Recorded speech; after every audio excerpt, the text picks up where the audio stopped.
नमस्कार, मैं हूँ सुमित आजाद और एक बार फिर से स्वागत है ग्लोबी न्यूज़ की इस स्पेशल लाइव में।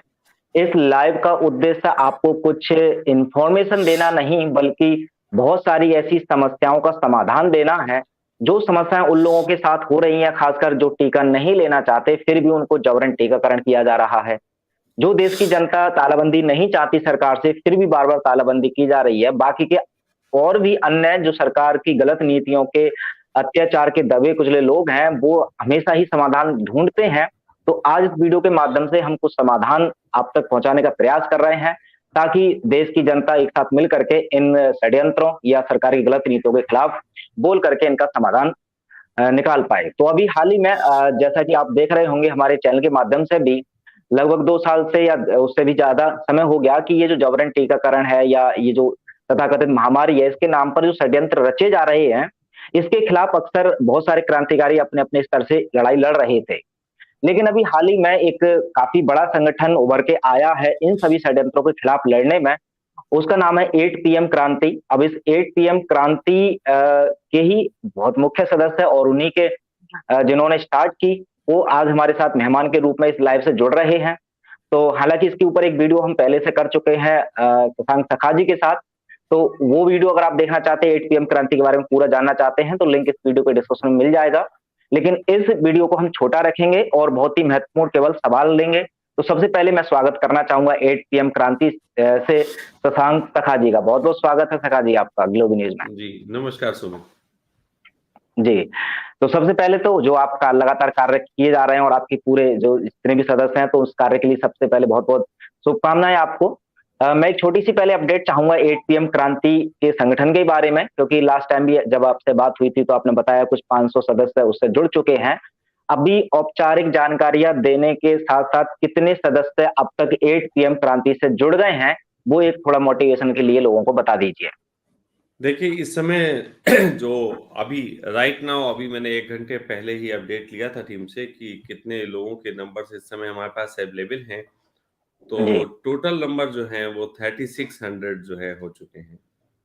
जी। 3600 नंबर्स जो हैं हो चुके हैं और अब स्थिति ये है कि पर डे 300, 400, 500 लोग जो हैं वो इसमें जुड़ रहे हैं। बिल्कुल, शानदार। तो सखा जी जैसे कि हमने लास्ट की लाइव जब आपसे की थी आपके साथ, तो हमने इसके बारे में जाना और इतना ही जान पाए थे कि 8 पीएम क्रांति का मतलब अपने स्मार्टफ़ोन की मदद से सिस्टम को हिलाने कैसे हिला सकते हैं, उस तरह का हम कार्य आपने बताया। लेकिन उसके बाद आपने देखा कि केवल सोशल मीडिया या मोबाइल के अलावा भी आपको सड़कों पर बहुत जल्दी उतरना पड़ गया, जो भी डॉक्टर देवेंद्र बलारा या देसी पत्रकार कर्मियों के नहीं, साथ हुआ। तो ये मैं ये मैं चाहता हूँ थोड़ा-सा जी, हाँ, जी, जी, जी। जी। एक्सप्लेन करें मैं इसी देखिए, मुद्दे पर मैं चलता हूँ। मैं सड़कों पे जो उतरना पड़ा मुझे, वो सड़कों पे जी, उतरना नहीं था। मैं किसी जी, जी। आंदोलन के लिए सड़क पे नहीं उतरा, ना ही मैं मुर्दाबाद चिल्लाया हूँ कहीं पे, ना ही मैं हुँ, प्रशासन के खिलाफ आवाज़ लगाया हूँ। हाँ, इतना जी। ज़रूर है, एक इंसान होने के नाते जब मुझे ये पता लगा, कई लोगों ने मुझे इन्फॉर्म किया कि डॉक्टर साहब जो हैं वो गिरफ्तार हुए हैं और वो चंडीगढ़ में हैं क्योंकि डॉक्टर साहब हरियाणा के रहने वाले हैं और चंडीगढ़ में उनको जो है मदद की ज़रूरत हो सकती थी।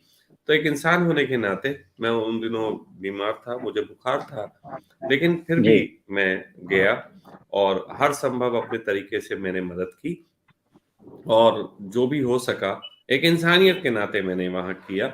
मैं कोई आंदोलन के लिए नहीं उतरा था। हाँ, इतना ज़रूर जी, है कि जब वहाँ पहुँचा और लोगों ने मुझसे बात पूछी तो मैंने कहा निश्चित ही जो ये आंदोलन अगर कर रहे हैं, मैं उनको गलत नहीं कहता, वो भी एक ज़रिया है। लेकिन मेरे आंदोलन का ढंग जो है वो एक पीएम क्रांति ही है और कहीं न जी, कहीं मैं जानता हूँ कि कोई भी क्रांति का आरंभ वैचारिक क्रांति से ही होता है और बिल्कुल। वैचारिक क्रांति जो है फैलाने का आज के तारीख में सबसे अच्छा ढंग जो है वो सोशल मीडिया ही जी। तो चलिए आपने जो अभी बताया कि अभी तो जो आंदोलनकारियों के साथ आप दिखे थे, तो आप उनको सपोर्ट करने के लिए अपने स्तर से गए थे।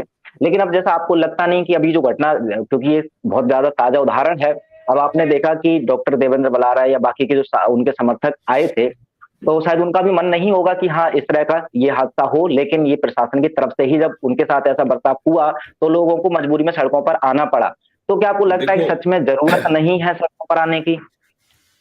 देखो, मेरा मानना ये है कि ज़रूरत सदा सभी तरीके की चीज़ों की होती है। जी, पब्लिक में भी बहुत से ऐसे लोग होते हैं जो आंदोलनकारी होते हैं और जिनके पास ये बल होता है कि वो प्रशासन को आक्रामक तरीके से जवाब दें। बहुत से ऐसे लोग होते हैं जो समझदारी के साथ बात करते हैं, कुछ लोग लीगल तरीके से लड़ाई लड़ते हैं और मेरा मानना है हर एक ढंग है क्योंकि प्रशासन में अगर हम कहें कुछ लोग समझदार भी बैठे हैं, कुछ लोग जो है अटैकिंग भी हैं, हर प्रकार के लोग तैयार करके रखे जाते हैं और मौका आने पे साम दाम दंड भेद सभी चीजों का उपयोग होता है। प्रशासन दबाव बनाने के लिए साम दाम दंड भेद का उपयोग करता है, तो आंदोलनकारियों को भी ये हक है कि वो अपने तरीके से सभी तरीके का प्रयास करें। इसीलिए अगर डॉक्टर देवेंद्र के साथ लोग जुड़ के सड़कों पे आंदोलन करना चाहते हैं, तो मैं कहूँगा वो एक अच्छी बात है, उसमें कोई बुरी बात नहीं है। लेकिन जी, सुमित, मैं एक बात कह देना चाहता हूँ स्पष्ट रूप से कि सड़कों पे जी, उतर के आंदोलन कर सकें लगातार और पीड़ा को झेल सकें, ये परसेंटेज बहुत कम लोगों में पाया जाता है, बहुत कम जी, लोगों बिल्कुल, में। बिल्कुल। और ये भी ध्यान रखने की ज़रूरत है कि ये परसेंटेज अगर 100 लोग वैचारिक क्रांति को उपलब्ध होते हैं, तो उसमें से 5 लोग होते हैं जो सड़क पे उतर के आंदोलन करना चाहते हैं। तो अगर वो 5 लोग जो हैं सड़क पे उतरते हैं तो पहले वैचारिक क्रांति के कारण ही उतरते हैं। तो मेरा मानना ये है कि हम जो यहाँ पे बैठे हुए घर बैठे क्रांति कर रहे हैं, ये वैचारिक क्रांति करोड़ों लोगों तक जब पहुँचेगी तो उसका 5% भी काफ़ी बड़ी संख्या के रूप में सड़कों पे दिख सकता है। तो हम भी एक बिल तरीके के सपोर्ट कर रहे हैं उनको, लेकिन हम एक भूमि बना के कर रहे हैं। बिल्कुल, बिल्कुल। तो मतलब आप कहना चाह रहे हैं कि जो जागरूकता का अभियान है पहले उसको तेज़ किया जाए ताकि बहुत बड़ी संख्या बिल्कुल, में लोग पहले जागरूक हो पहले जाएँ, तो पहले सड़कों वैचारिक पर क्रांति ज़्यादा की लोग आ ज़रूरत है। पाएँ। जी, जी, जी, बहुत असल में अच्छा, क्या बहुत क्या होता है कि ये दुनिया में आज तक इतना बड़ा षड्यंत्र कभी किसी ने नहीं देखा इस समय जो दुनिया देख रही है और षड्यंत्रकारियों ने तो अपने सालों की मेहनत, तजुर्बा, पैसा सब कुछ इसमें लगाया है, तो उनके जी, खिलाफ आप इतनी जल्दी तो नहीं लड़ सकते। है ना? उनसे लड़ने के लिए आपको अपने लोगों के अंदर जज़्बे के साथ-साथ वो समझ तो पैदा करनी पड़ेगी कि वो लोगों को कम से कम तार्किक रूप से समझा पाएँ। अभी हालत ये है कि अगर कोई इस बात को समझ गया है, तो वो अपनी बीवी को नहीं समझा पा रहा, अपने पिता को नहीं समझा पा रहा, अपने पति को नहीं समझा पा रहा, अपने निकट के लोगों को नहीं समझा पा रहा। तो वैचारिक रूप से मजबूत होने की प्राथमिक ज़रूरत है। जी, बिल्कुल। वैचारिक क्रांति में ही शायद आपका एक कदम है जो मैंने अभी सुना है 8 सवाल जो कि रवीश कुमार से शायद आपने एक पूछने का कुछ कैंपेन स्टार्ट करने वाले हैं। उसके बारे में आप ज़रा एक्सप्लेन ज़रूर करें कि ये इसका क्या उद्देश्य है और ये क्या है कि 8 सवाल जो रवीश कुमार से आप पूछना चाहते हैं, क्यों? और कौन से हैं वो सवाल? अ, देखिए 8 सवाल तो लगभग सबको मैंने दे दिए हैं, पढ़ के सुनाऊँगा तो आपका पूरा प्रोग्राम 8 सवाल को पढ़ने में जी, चला जाएगा। वो मैं मेन डिस्क्रिप्शन में डाल बात दूँगा। हाँ, मेन बात ये है कि रवीश जी से 8 सवाल उठाने का मेरा जो उद्देश्य है, वो पहला उद्देश्य तो ये है कि अ, देखो माने या ना माने कोई मेरी बात से तर्क-वितर्क कर सकता है लेकिन मनुष्य एक हिंसक प्राणी है। जी, अगर कोई शारीरिक हिंसा कर पाता है, तो वो शारीरिक हिंसा कर लेता है, मानसिक हिंसा कर पाता है, तो मानसिक हिंसा कर लेता है, वैचारिक हिंसा कर पाता है, तो वैचारिक हिंसा कर लेता है। आज के दौर में और ये हिंसा तभी होती है जब उसके अंदर किसी प्रकार का आक्रोश भर गया होता है। देखिए, एक ताकतवर व्यक्ति जो है सामने वाले दुश्मन की हत्या करके निकाल लेता है। एक बॉस जो है एम्प्लॉयी को उसकी जॉब से निकाल के हिंसा निकाल लेता है। एक पति पत्नी को थप्पड़ मार के अपनी हिंसा निकाल लेता है। एक माँ अपने बच्चे को थप्पड़ मार के हिंसा निकाल लेती है। बच्चा गुड़िया को तोड़ के हिंसा निकाल लेता है। तो सब हिंसा अपनी निकालते हैं दबाव में होने पर। ये बात जी, स्पष्ट है। अब यहाँ बिल्कुल। पे मैं वैचारिक क्रांति कर रहा हूँ। तो वैचारिक क्रांति कर रहा हूँ तो लोगों के अंदर जो दबाव है, वो जिस रास्ते वैचारिक क्रांति के द्वार खुलते हैं, उसी रास्ते वैचारिक हिंसा भी निकलती है। अब जी, वैचारिक हिंसा मैं ये नहीं चाहता कि वैचारिक हिंसा एक दूसरे को ब्लेम करके गाली देने में व्यर्थ जाए। हिंसा तो हुँ, हिंसा ही है। कपिल देव जो बॉलिंग करते हैं वो भी हिंसा है। बॉल को तेज गति से फेंक के एक व्यक्ति की तरफ वो हिंसा है, लेकिन क्योंकि वो क्रिकेट में इस्तेमाल हो रही है इसलिए वो विश्व कप जिताने के काम आती है। तो उसी जी प्रकार हिंसा को आप क्या दिशा देते हैं वो आपके ऊपर होता है।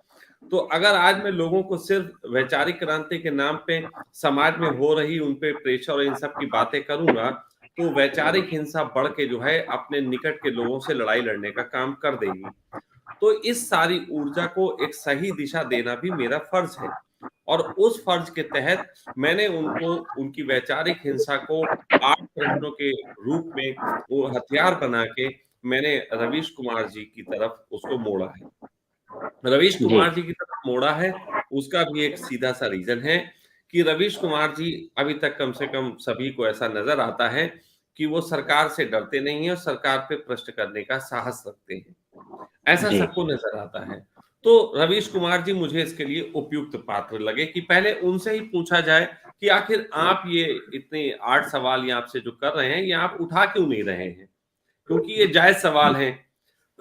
ये रवीश कुमार जी को उठाने चाहिए, तो उनसे जी भी एक प्रश्न बन जाता है। और अगर जैसे अगर मैं अपनी बात कहूं, अगर मैं ईट क्रांति के संबंध में कुछ कर रहा हूं तो ईट क्रांति पे अगर संदेह उठेगा तो प्रश्न किस पे हम्म बनेगा, मेरे पे तो बनेगा ना। तो उसी बिल्कुल बिल्कुल तरीके से अगर व्यवस्था पे हम प्रश्न पहुंचाना चाहते हैं तो संवैधानिक तरीके से भी पत्रकारिता ही तो माध्यम है। बिल्कुल तो संवैधानिक तरीके का पहले रास्ता अपनाएंगे, पहले पत्रकारिता के माध्यम से वो सवाल उठवाएंगे। वैचारिक क्रांति हमारा पहला लक्ष्य है, तो वैचारिक क्रांति के तहत रवीश कुमार जी को हमने माध्यम बनाया। अब जी कोई कहे कि रवीश कुमार को बनाया, संदीप चौधरी को क्यों नहीं बनाया, अंजना कश्यप को क्यों नहीं बनाया, तो मैं कहूंगा अंजना को बना देते तो वो कोई कहने आ जाता रवीश को क्यों नहीं बनाया। तो ये जी तो सदा चलते रहता। मैं ये कह रहा हूं, और उसमें स्पष्ट है 8 प्रश्नों के साथ साथ कि जो भी पत्रकार बंधु ये समझता हो कि इन प्रश्नों के उत्तर वो दे सकता है या वो उठा सकता है तो वो उठाए, हमें कोई दिक्कत नहीं है। अगर इस रेस में, इस हिंदुस्तान में अगर पत्रकारिता की रेस में कोई रवीश से आगे निकलना चाहता है तो तुरंत इन प्रश्नों को गपचे और वो बताना शुरू करे। जी मैं तो अपॉर्चुनिटी पैदा कर रहा हूं, मैं तो सैकड़ों रवीश कुमार बन जाए इसकी अपॉर्चुनिटी खुलेआम दे दी। जिन प्रश्नों के बिल्कुल उत्तर रवीश कुमार नहीं दे पाएंगे, अगर उन प्रश्नों के उत्तर अंजना ओम कश्यप देती हैं तो बस ठीक है, अंजना ओम कश्यप आ जाए। बिल्कुल। तो अभी जो कैंपेन है शायद मेरे ख्याल से आज आप स्टार्ट करने वाले हैं, या इसका कुछ जी टाइमिंग डेट इसमें कि और लोग भी इसमें समर्थन दे पाएं, तो कब से स्टार्ट जी करना है इसको? जी, आज ये जो है रात्रि 8 बजे से हम इसको शुरू कर रहे हैं, और आज रात्रि 8 बजे से 10 मिनट पहले 7:50 पे हम लाइव आ जाएंगे, और ये पूरा प्रसारण लाइव होगा हमारे सखा ऑर्गेनिक हॉस्पिटल का जो पेज है उसके ऊपर, कि हम लाइव जी आके और अपने सारे मित्रों को, और क्योंकि देखिए ये भी आपको पता होना चाहिए कि पढ़ा लिखा कितना भी आदमी हो जाए, लेकिन अगर एडवोकेट के पास उसे जाना पड़ता है, कानूनी बात करनी पड़ती है, तो एडवोकेट ही एक जरिया बचता है। उसी हम्म तरीके से इस क्रांति का, क्योंकि मेरे दिमाग से ये आइडिया आया है, तो इस क्रांतियों को करने का ढंग, किस तरीके का फायर किया जाना है, किस तरीके के प्रश्नों को किस वक्त कैसे उठाना है, वो पूरी हम्म रूपरेखा हमने तैयार की है। और हर आदमी को पूरी नॉलेज नहीं होती, ये निश्चित ही बहुत लोगों को है, लेकिन कुछ मित्रों को नहीं भी है, तो उनको नॉलेज गेन कराने के साथ साथ कैसे इस सिस्टम से लड़ा जाना है फ्यूचर में भी, तो उसकी हम एक जी। तैयारी भी करवाएंगे जो पूरे रूप में वहां सामने दिखाई देगी। बहुत शानदार, बहुत शानदार। तो अभी मैं दर्शकों को थोड़ी सी सूचना और दे देता हूँ कि अभी जो लोग अब तक 8 PM क्रांति से नहीं जुड़े हैं, तो वो मुझसे पर्सनली मांगते हैं संपर्क सूत्र, तो मैं यहाँ पर फ्लैश कर दे रहा हूँ। ये व्हाट्सएप जी नंबर है, इस पर इस सखा परिवार से कांटेक्ट कर सकते हैं। उसके अलावा जो कैंपेन अभी बात कर रहे हैं सखा जी, उसके बारे में जितनी भी डिटेल होंगी, चाहे वो सवालों की बात हो या फिर जो हॉस्पिटल जो इनका फेसबुक पेज है, उसकी भी सबकी लिंक इस वीडियो के डिस्क्रिप्शन में आपको मिल जाएगी।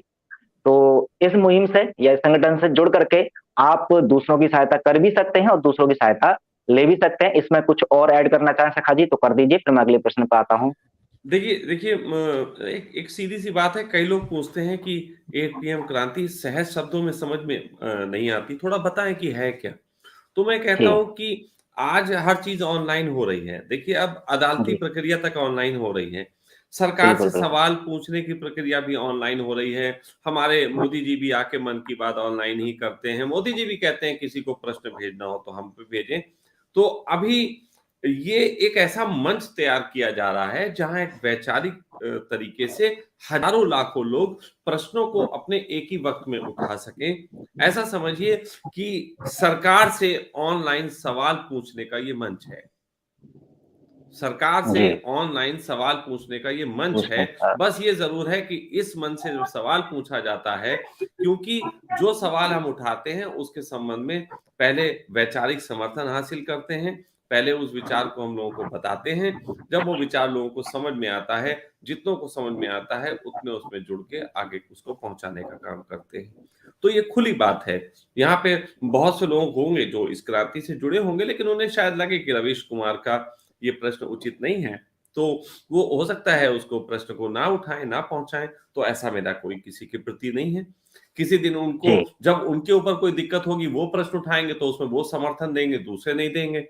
ये चलेगा हुँ, अभी। अभी सुमित 10-20 बार ऐसा चलेगा कि कुमार पे प्रश्न उठेगा तो कुछ कम लोग आएंगे, फिर कल को मोदी पे प्रश्न उठेगा, थोड़े और कम आएंगे, कल को राहुल पे उठेगा, कुछ लोग और हट जाएंगे, कुछ साथ जुड़ जाएंगे। लेकिन 20-25 बार के बाद लोगों को ये समझ में आ जाएगा कि इस मंच से जो आवाज उठाई जाती है वो मानवता के लिए उठाई जाती है, ना हिंदू मुस्लिम के लिए, ना किसी धार्मिक या सामाजिक या राजनीतिक संगठन को सपोर्ट करने के लिए, ना ही किसी तरीके का उन्माद फैलाने के लिए, सिर्फ और सिर्फ अपने हक की आवाज उठाने के लिए ये एक प्लेटफॉर्म है। जहाँ पे सिर्फ मानव आपका होना काफी है। आपकी दिक्कत हिंदू की है कि मुसलमान की, हमें कोई लेना देना नहीं। जेन्युइन होनी जी। चाहिए। ऐसा लगना चाहिए कि इंसान को इसकी ज़रूरत है और उसका हक उसे मिलना चाहिए। बिल्कुल।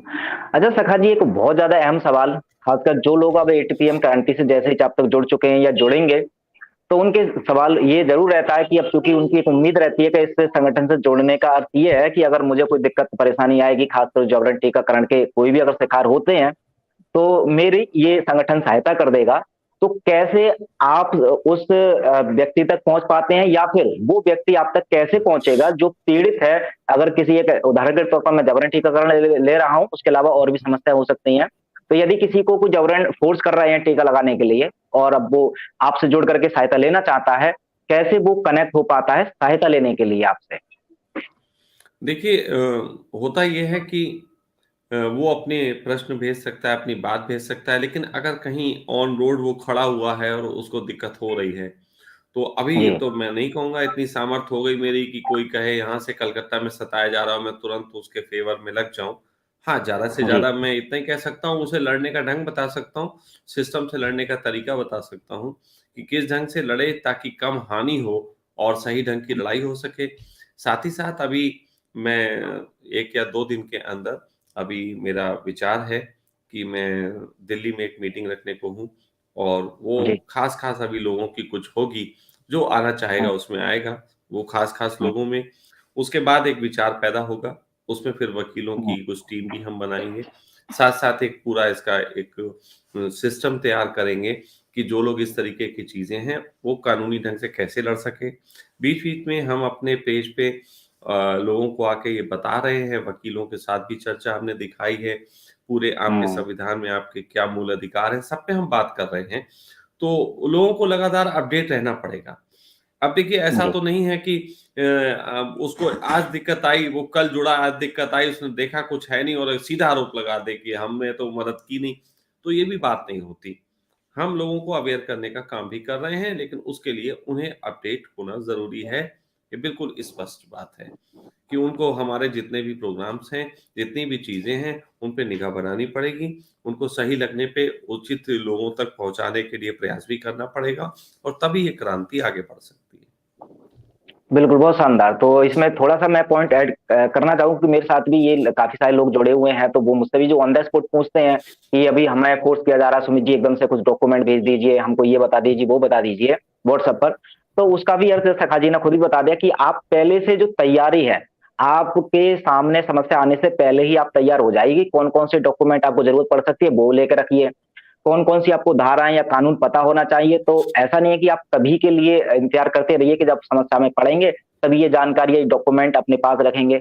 आप पहले से ही सभी ज़रूरी दस्तावेज़ अपने पास रखेंगे, तो ऑन द रखें, स्पॉट बिल्कुल। आपको अकेले ही लड़ाई लड़नी पड़ेगी, और सखा जी भी जब क्लियर कर रहे हैं इस बात को, तो ये संभव है भी नहीं किसी भी बड़े संगठन के लिए भी कि हाँ एक देखिए फ्यूचर पर्टिकुलर में व्यक्ति तक। देखिए जी फ्यूचर में ये संभव होगा।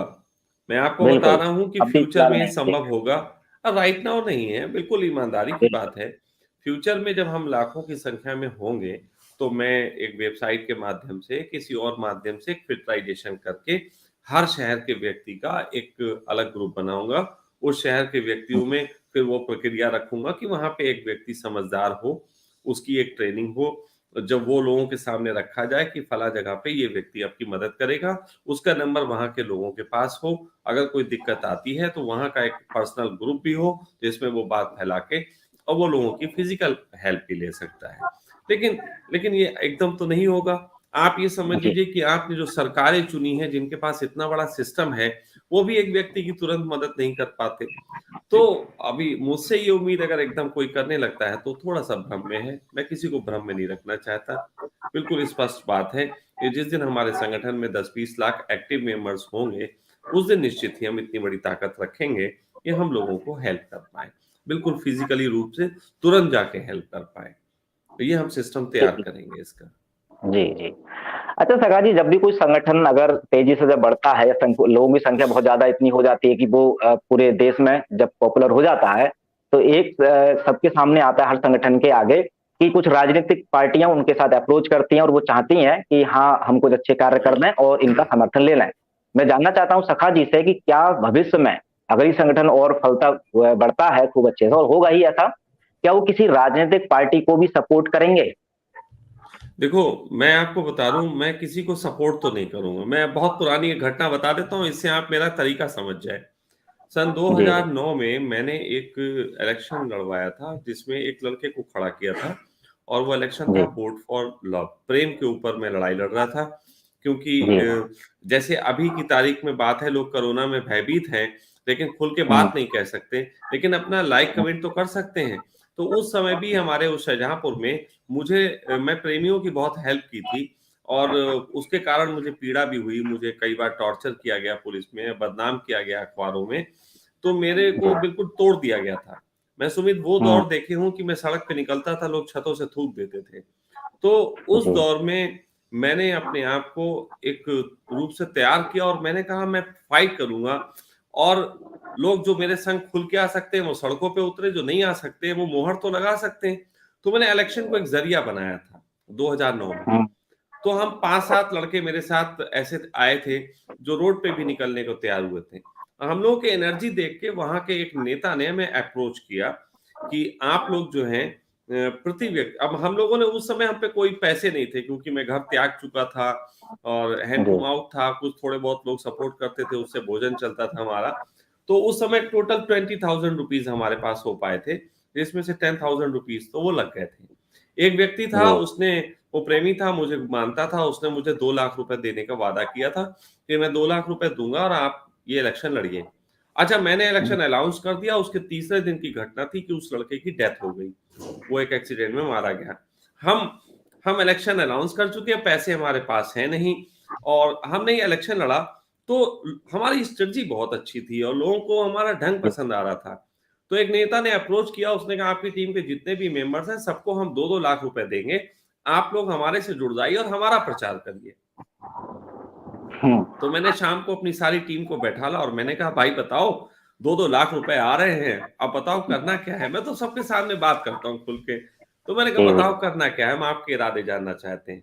तो सभी बच्चों ने कहा, उन्होंने कहा हामी जी हम आपके साथ रुपए के लिए तो नहीं जुड़े, आपके विचार के लिए जुड़े, नहीं तो गले में तख्ती डाल के घूम रहे हैं, ऐसे तो नहीं कोई करता, तो रुपए तो हमें नहीं चाहिए। तो हमने कहा ठीक है, हम्म, हमने उसी वक़्त वहीं से उन लोगों के सामने ही नेताजी को फ़ोन मिलाया। वो नेताजी ने फ़ोन उठाया, हमने कहा नेताजी आपके प्रस्ताव को हमने बच्चों के सामने रखा, तो बच्चों की तरफ से एक प्रस्ताव आया है, उस पे आप मुहर लगा दें, तो हम आपके साथ हैं। तो उन्होंने जी कहा बताएँ? हमने कहा सिर्फ़ क्योंकि हम लोग प्रेम के पक्ष की लड़ाई लड़ रहे हैं, तो नेताजी अफ़ेयर तो आपका भी है, एक औरत से अफ़ेयर आपका चलता है, ये हमें पता भी है। हम्म, बस ये है कि वो विवाहित है, आप भी विवाहित हो, छुपे-छुपे आपका चलता है, पता मोहल्ले में और शहर में भी कई लोगों को है। तो नेताजी बस आप एक काम करिए, किसी मंच पे खड़े होके आप उसके और अपने प्रेम संबंध के बारे में चर्चा कर दीजिए कि मेरा उससे प्रेम है और इतना कर देने मात्र से हम आपके साथ आ जाएंगे और आपसे हम 2-2 लाख रुपए भी नहीं लेंगे, क्योंकि हम तो प्रेम के पक्ष की लड़ाई लड़ रहे हैं। जी तो अगर कोई पार्टी हमसे कहती है कि वो हमसे जुड़ना चाहती है, मैं आज आपसे कह दे रहा हूं, और चाहती है भविष्य में कि कभी हम उनके साथ जुड़े, तो मैं सबके लिए ऑफर है, आज ही कह देता हूं, खुला ऑफर है। जी उसे अपनी पार्टी का पुराना सारा संविधान मिटाना पड़ेगा जी और एक नया संविधान लिखना होगा जिसका बेस केवल मानवता होगी। जो बिल्कुल। भी पार्टी ऐसा कर दे, हम उसके साथ, अभी से। बहुत शानदार, और मैं बहुत शानदार। जानता हूं कि भविष्य में किसी पार्टी में इतनी हिम्मत नहीं, हम्म। क्योंकि राजनीति का मतलब ही होता है कि जब सच्ची बात नहीं कही जा रही, मक्कारी के लिए राजनीति की जाती है ना? तो जी मक्कारी के लिए झूठी बातें लिखी जाती हैं, हम ये करेंगे, हम वो करेंगे। मानवता एकमात्र लक्ष्य रखे, सारे संविधान को मिटा दे, तो मैं बात करने को तैयार जी बिल्कुल बिल्कुल। अच्छा सखा जी, एक आखिरी सवाल के रूप में एक और समस्या का मैं समाधान जानना चाहूंगा, जो शायद सभी दर्शक इसका सामना कर रहे होंगे। अब वैचारिक क्रांति में जैसे अब जो प्रशासन है उसका तो हमने सामना करना पड़ ही रहा है, एक समाज है, हम्म, क्योंकि आपने भी हम्म, कहा कि जो आलोचना आपने इतनी ज्यादा झेली है, लेकिन हम्म, आप यहाँ तक आ चुके हैं। लेकिन अभी ये जो ट्रेंड बीमारी या जो षड्यंत्र है, इसके खिलाफ भी जैसे कोई टीका को लीजिए, नहीं लेना चाहता कोई एक व्यक्ति, तो वो सरकार तो फोर्स बाद में करती है, उसका समाज जो आसपास के लोग हैं वो इतनी आलोचना से उसका डिमोटिवेट कर देते हैं। कभी उसको, कई बार आपको जबरदस्ती टीकाकरण अगर नहीं कर रहे हो तो देशद्रोही हो, मानवता के खिलाफ हो, उसको अपराधी सच सिद्ध, उसके रिलेटिव्स या पड़ोसी। समाज की आलोचना का कैसे सामना करें, वो जागरूक नागरिक जो वैचारिक क्रांति करना चाहते हैं। देखो, आप मैं कल भी ये बात कहा था कि बहुत से लोग हैं जो सोचते हैं कि हम लोगों को समझा रहे हैं अच्छी बात, वो तुरंत समझ जाए। जी पहली बात ये मानिए, वैचारिक क्रांति का अर्थ यह है कि जहां विचार विचार से लड़ता है, जी और विचार विचार से इसीलिए लड़ता है क्योंकि जो विचार जिस विचार से लड़ रहा होता है वो स्वयं को सच्चा मानता है, और जिस विचार से लड़ रहा होता है उस विचार को मानने वाला उस विचार को सच्चा मानता है। दोनों ही जी। सच्चे हैं, अपने अपनी नजर में दोनों सच्चे हैं, तभी तो लड़ाई है। तो क्या बिल्कुल। होता है कि अगर हमें सामने वाले से लड़ना है जो अपने आप को ठीक मानता है, तो बिल्कुल शत्रु की भांति पहले उसके प्यादे गिराने पड़ते हैं। पहले धीरे धीरे शतरंज में जैसे प्यादे गिराइए, फिर धीरे धीरे और चीजें गिराइए, बाद में राजा को मारिए। तो उसी प्रकार पहले तार्किक रूप से पहले उनकी बातों का जवाब देना सीखिए। तार्किक जी रूप से आप जवाब नहीं देंगे, आप कहेंगे भावात्मक रूप से हम मजबूत हैं, आप हमारी बात मान जाइए। नहीं, ऐसे कोई नहीं मानेगा। कोई प्रश्न करता है आपसे, तो आप उसके तार्किक रूप से कैसे उत्तर दिए जाते हैं, उसके संबंध में बात करिए। आप हमारे वीडियो देखिए, हम किस तरीके के सवालों का जवाब किस ढंग से देते हैं। जी अगर हमसे अब हम पहले दिन नहीं माना और हम हार के बैठ गए, तो हम तो फिर अपने आप को बहुत महान समझ रहे हैं, सबको बेवकूफ समझ रहे हैं, और जिनको बेवकूफ समझ रहे हैं उनकी भीड़ बहुत है। हम्म। कोयले की खदान में हीरे कम होते हैं, कोयला सदैव अधिक होता है। बिल्कुल। तो हमें उनसे लड़ने की बजाय उनके प्रश्नों के उत्तर तैयार करने चाहिए, जी सलीके से, जहां पे आके वो चुप हो जाए। जी ऐसा नहीं है कि मुझे ये नहीं झेलना पड़ता। मेरे भी ऐसे रिलेटिव्स हैं जो सैनिटाइजर की बोतल हाथ में लेके और मास्क मुंह पे लगा के घूमते हैं, हम्म। बिल्कुल। और तार्किक हैं। लेकिन जब मैं उनसे तर्क करता हूं तो फिर वो चुप हो जाते हैं, और धीरे धीरे सैनिटाइजर की बोतल मैंने रखवा दी है लोगों से, मास्क हल्का करवा दिया है। और एक बात ध्यान रखना, जैसे मुझे आज कोई मान रहा है तो मैं 3 साल 4 साल 5 साल हो गए चिल्लाते हुए, 5 साल से मैं हम्म। इस संबंध में चिल्ला रहा हूँ, और फिर धीरे धीरे एडवांस में आगे क्या होगा इसकी नॉलेज रखता हूँ, तब आज लोग मुझे सुनना समझना शुरू किए। बिल्कुल। तो होगा यही कि जब उनको लगेगा कि मेरी कही बात सच हुई, भले ही 1.5 साल बाद सच हुई, 1 साल बाद सच हुई, तो वो कहते हैं यार जी। कह तो सही रहा था, हम्म। और मैंने घर्षण नहीं किया। संबंधों को तोड़े ना, संबंधों को आप तोड़ देंगे तो फिर तो बातचीत का जरिया समाप्त हो जाएगा। आप उस समय बोलिए ठीक है भैया, अभी हम नहीं कह पा रहे, कोई बात नहीं, मैं अपनी छोटी-सी बेटी का एक ज़िक्र बताता हूँ, बहुत सुमित बहुत बहुत इंटेलेक्चुअल बात है। मेरी बेटी जी। उस समय 8 साल की रही होगी, बड़ी बेटी, 8 या 9 साल हुँ, की। तो हमारे पड़ोस में एक व्यक्ति की डेथ हो गई थी। उनका नाम जो था वो जो था तो उसे लेते हुए मेरी बेटी छत पे खड़ी मेरे साथ, कहने लगी, "पापा आप मुझे एक बात बताइए कि वो मर गए हैं, तो अब वो अगले जन्म में क्या बनेंगे? घोड़ा बनेंगे, कुत्ता बनेंगे, क्या बनेंगे? मतलब कहते हैं ना वो आदमी कुछ बन जी। जाता है और क्या बनेंगे?" अब बच्चे को जो पता हुँ, वही प्रश्न कर रहा है। तो मैंने जी। कहा, "बेटा नहीं वो कुछ नहीं बनेंगे, वो आदमी ही बनेंगे।" हुँ, तो कह लेंगे, "पापा आदमी कैसे बनेंगे?" तो ये कैसे आप कह रहे हो? तो मैंने कहा बेटा देखो ऐसा है, आप इस समय जिस क्लास में हो, उससे पीछे तो एडमिशन नहीं हो सकता ना, उससे आगे होगा। बिल्कुल। तो वो मुझसे कहने लगी कि अब आगे होगा मतलब मैंने कहा कि आदमी आगे है ना, जानवर थोड़ा पीछे है, आदमी उससे ग्रो अप हो गया है। तो कह लगी हुँ, ये कैसे कह सकते हैं जानवर भी ग्रो अप हो सकता है, वो भी कह सकता है हम आगे हैं। हुँ, तो मैंने उससे कहा मैंने कहा बेटा देखो हम भौंक सकते हैं, लेकिन कुत्ता बोल नहीं सकता। हमारे पास बिल्कुल। ज़्यादा क्षमताएँ हैं, कुत्ते के पास हुँ, लिमिटेशंस में हैं। तो जो लिमिटेड में है वो छोटा है, जिसके पास ज़्यादा है, अनलिमिटेड है वो बड़ा है। तो बिल्कुल। वो बोली ओके, बात उसको थोड़ी-सी समझ में आई, लेकिन उसने एक बड़ी अच्छी बात कही। उसने कहा कि ठीक है हम अभी कुछ नहीं कहेंगे व हमारे पास समझ में नहीं है हमको, लेकिन अगर कभी हमें और बात समझ में आई तो हम बात करेंगे आपसे। वो जी। छोटी-सी बच्ची, वो बहुत अच्छी बात कर रही है कि अभी हुँ, तर्क नहीं है, तो अभी हम विराम लगा देते हैं। अभी हम आपको समझा नहीं पा रहे, तो अभी हम विराम लगा देते हैं। कल हम हुँ, आपकी बात के संबंध में तर्क लाएँगे, तब हम समझाएँगे। बहुत शानदार। बिल्कुल यही करना पड़ेगा, हर व्यक्ति को यही करना पड़ेगा, संबंध नहीं तोड़ने हैं किसी से। उसको बोलना बिल्कुल, है ठीक है, अभी हम आपको जवाब नहीं दे पा रहे तो हम क्या कहें? हमें ऐसा महसूस होता है, आपको नहीं होता है। लेकिन लॉजिक पे बात होगी जब आपके पास लॉजिक इकट्ठा हो जाएगा। बिल्कुल, बिल्कुल। बहुत ही शानदार। तो सभी प्रश्नों और सभी समस्याओं को बहुत ही सरल भाषा में आपने समझा दिया, तो मुझे पूरी-पूरी उम्मीद है कि दर्शकों को इस वीडियो से काफ़ी सारे समाधान और बहुत कुछ ज्ञान मिला होगा। फिलहाल तो मन करता है कि आपसे ज्ञान लेते ही रहूँ, क्योंकि आपकी जो समझाने का और बताने का तरीका है, सच में सभी दर्शकों को अच्छा लगता है, मोहित कर लेने वाला है, लेकिन चूँकि समय की भी थोड़ी-सी इजाज़त लेनी नहीं, पड़ती है, तो अगले बिल्कुल, प्रोग्राम में फिर से बिल्कुल। मिलेंगे। फिलहाल इस वीडियो को हाँ, यहीं लेकिन एंड करते अगर हैं। एक एक छोटी-सी जी, बात सुमित जी चलते-चलते मैं कहना चाहूँगा, बिल्कुल, बिल्कुल, बिल्कुल। आपके दर्शक जो भी सुन रहे हैं, तो वो जी, अगर आज 8 बजे आप हमारे सखा ऑर्गेनिक पेज का भी लिंक लोगों को दे दें कि फलाँ पेज पे बिल्कुल, जाके आज 8 बजे लाइव वो भी आएँ और अगर रवीश कुमार जी से वो प्रश्न जो कि आप अपने डालोगे लोगों के बीच में, तो अगर उन प्रश्नों से संबंधित जो हैं, उनको लगता हो कि वाक़ई ये उठाने वाले प्रश्न हैं, तो वो भी उसका हिस्सा बने और रवीश कुमार जी से वो भी एक सवाल कर सकते हैं। बिल्कुल। तो मैं सखा ऑर्गेनिक हॉस्पिटल के फेसबुक पेज का लिंक वीडियो के डिस्क्रिप्शन में डाल दूँगा, जाकर के सब लोग जुड़ जाइए। और सभी दर्शकों का और सखा जी आपका इस लाइव से जुड़ने के लिए बहुत-बहुत धन्यवाद। धन्यवाद।